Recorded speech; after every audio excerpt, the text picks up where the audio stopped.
Hey, welcome back, folks. This is Rick Garza, excited to be back and here again to talk to you about the character and the habits and the life of a professional sales athlete. Step back just for a moment to remind myself and yourselves, on those who are listening, what this video podcast is all about.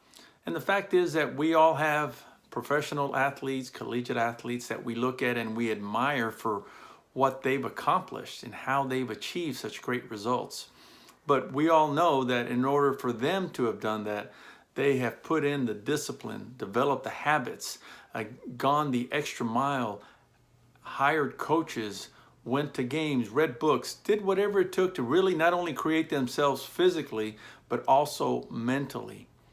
And to become a professional sales athlete, we have to do the exact same things, only in our field of professional sales.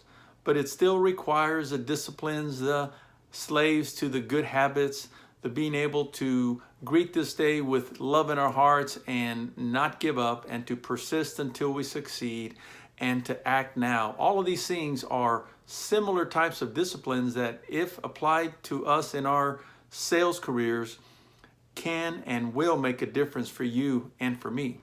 We've been going through the book by Og Mandino, The Greatest Salesman in the World, and we're now on scroll number 7.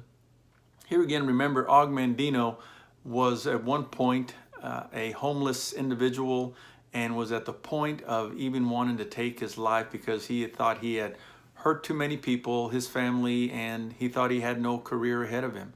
But he surrounded himself with heroes from the library, heroes who wrote books of self-development, heroes who wrote books about faith in Christ, heroes who wrote books about their failures and how they overcame them.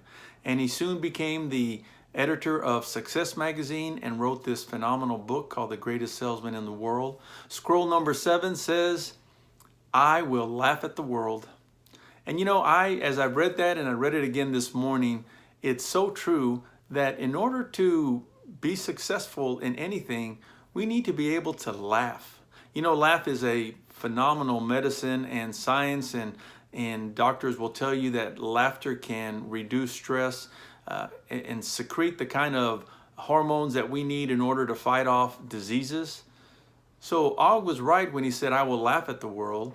But, you know, the first one we need to laugh at is ourselves. And I sit back at the times that I've taken myself too seriously and realized that I needed to laugh at myself because I thought I was more than I really was. And in reality, in the grand scheme of life, we're but a small grain of sand, a leaf that's flowing down the river or flowing into the ocean, very insignificant. So to take ourselves too much of an important person sometimes can be a little bit funny. And I'll tell you a story. There was a point in my life where I was one of those top 1% in an organization that had close to 200,000 employees. And I got the plaques, the accolades, and all that stuff. And, you know, Og Mandino says that in laughing at the world, you need to say that this too shall pass. And anyway, I got these plaques and we were doing some stuff up in the attic. And these plaques at one point were up in my wall, proudly displaying how important I was. And not 10 years later, they were in the attic upside down collecting a lot of dust. So by laughing at yourself, which I did at that time when I saw that, I realized, yeah, I was successful, but I needed to also remember that this too shall pass. See, being able to laugh at yourself and to laugh at the world keeps you humble. And when you're at the top of the world, by laughing at yourself, you can say, this too shall pass. And it'll keep you humble because life's a circle. And when you're at the bottom of the world and when you feel depressed or sad or like, why is this happening to me? You just need to say, this too shall pass, and find a way to laugh at things. And by laughing, it'll change your perspective. It'll pull a smile on your face. And by putting a smile on your face and a sparkle in your eye and unwrinkle your forehead and your eyebrows and anything else like that that would show you're disgruntled, you'll get in front of customers and they'll see that smile.